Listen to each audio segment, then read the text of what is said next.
Hello there, Dan the Weatherman here. Hey, welcome to my weather show. This is the global edition where we take a look at the weather around the globe and just see what's going on. There's lots of different things.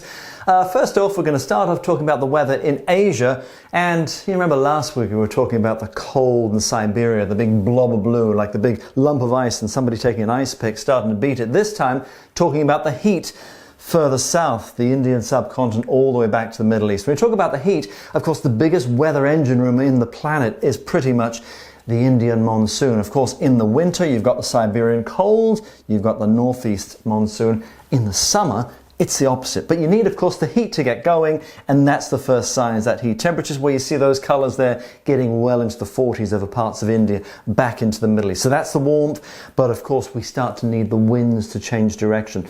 Normally, of course, in winter, India's sitting there, you've got the westerlies, the jet stream, strong winds moving that way. But as we go through the monsoon into the summer, that tracks north, and you see the flow there. That, of course, then becomes a flow in the opposite direction. And with that, and then winds down low, coming from the equatorial regions, coming up the east coast of Africa, meeting those winds, boom!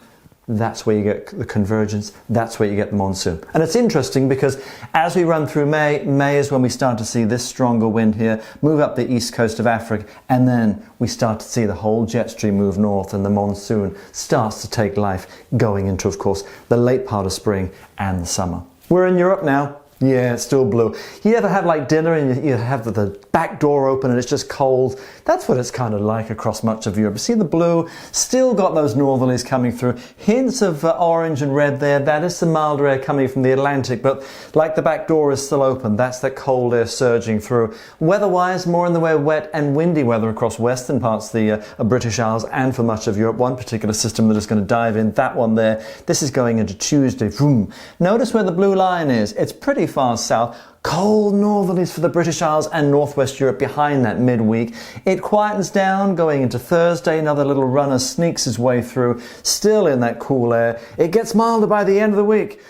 But hang on to your raincoats. Look at that, another deep low. So it's a real up and down roller coaster ride across much of Europe. Let's get ourselves into North America.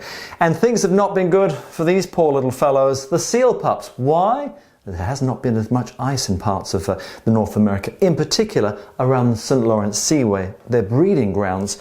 This is, of course, eastern parts of Canada, and it's that section there. The ice should be all the way down to that orange line. It is not. It's been pretty much ice-free across the Gulf of St. Lawrence, and you think, well, what does that do? That's their breeding ground. That means they have to go to the shore, more predators, so the numbers have been way down. Coupling with that, you've got very, very warm seas, and think of like a warm bath, steam rising. That with no ice, it just makes it a real breeding ground for low pressure. In the spring, the old Maritimes of Canada really get going, and an upper level low, look at that, the red, that's the energy. Ooh, pinwheeling eastern parts of the US. So wind, rain, Mother Nature really winding up the old machine and going, vroom, here you go. Further south, there might be a few storms just working their way across the south central US.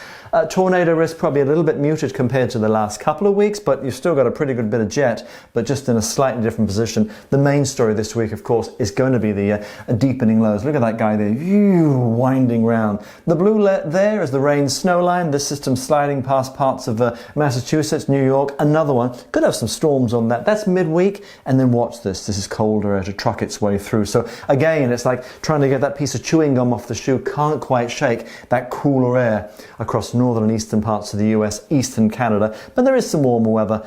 But this week, it's of course, keep those layers handy and watch out for wet and windy weather. We're in Australia now, and it's a big old high sitting over most of New Zealand through the course of this week. Australia's quiet. You've got a few little bits and pieces of cloud, upper trough there.